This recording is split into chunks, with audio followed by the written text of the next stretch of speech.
Daarso is baie leringe wat die laaste tyd hier rond te maak, en ek is seker het al daarvan gehoor, wat eienaardig is, mense wat vir ons vertel die wêreld vergaan, en ek weet daar's al baie video's daaroor, maar ek wil vir sê, dis nie 'n nuwe ding nie, en so ook gaan dit nie die laaste keer wees nie.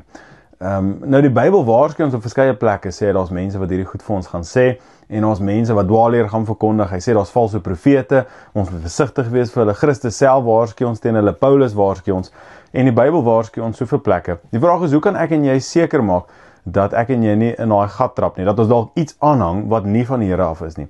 Maar boonbehalwe dit, waarsku Paulus vir Timoteus, daarso in 2 Timoteus hoofstuk 4 vers 3, en dan sê hy, want daar kom 'n tyd wanneer mense nie meer na gesonde onderrig sal luister nie.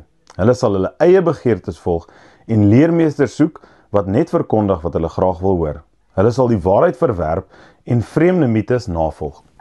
Ekskuus tog.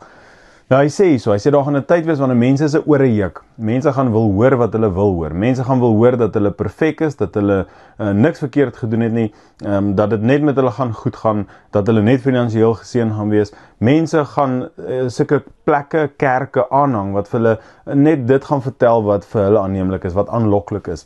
En dan sê Paulus, wees versigtig vir dit. Pas op vir dit. Maak seker dat jy nie deel vorm van daai kring nie. En dan sê hy in die laaste dae gaan dit maar net een van daai dinge wees. Nou, daar's 'n paar dinge. Ek en jy moet altyd seker maak dat ons ore nie net juk nie. Dit is altyd lekker om iets moois te hoor, maar is dit die waarheid?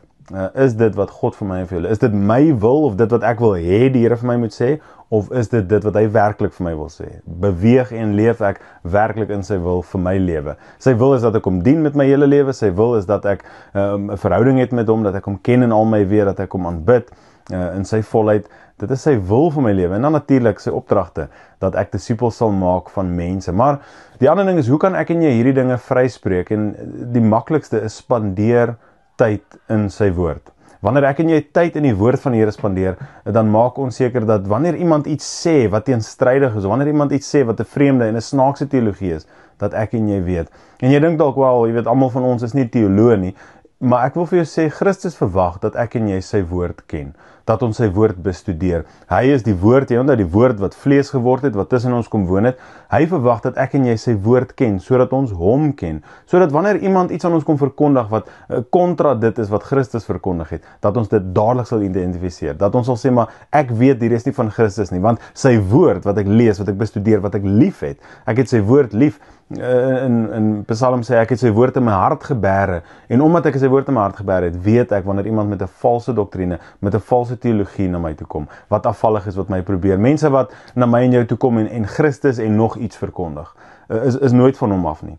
Ek kan in myself nooit my eie redding bewerkstellig nie, dit is altyd net in en deur Christus. So enigiemand wat na jou toe kom en vir jou sê, Christus en die wette, of Christus en die feeste, of Christus en hierdie, Christus en daai, wil ek vir jou sê, hardloop weg, bly weg, moenie dan naby kom nie. Maar as ek en jy nie die woord van Christus ken nie, dan gaan ons ore begin juk. Dan gaan ons mense begin aanhang, dan gaan ons dinge begin glo. Ek sê altyd, wanneer ek bedien by Corpus en by Familie Adey, moenie glo wat ons sê nie. Weeg dit teen die woord van Christus op. So, hoe kan ek en jy seker maak dat ons nie in hierdie stryk gevang word nie, dat ons nie ook verlei word met allerlei mooi praatjies wat mense sê kamptig uit die Bybel uit is nie? Maak seker, jy ken die woord van God. Mag ek en jy baie tyd in sy woord spandeer en seker maak dat ons nie vasgevang word in hierdie valse ideologie en doktrines en teologie nie, maar dat ek en jy die waarheid sal ken en dat die waarheid ons sal vrymaak, soos Jesus sê. Hoop jy 'n awesome dag, sien jou môre weer. Totsiens.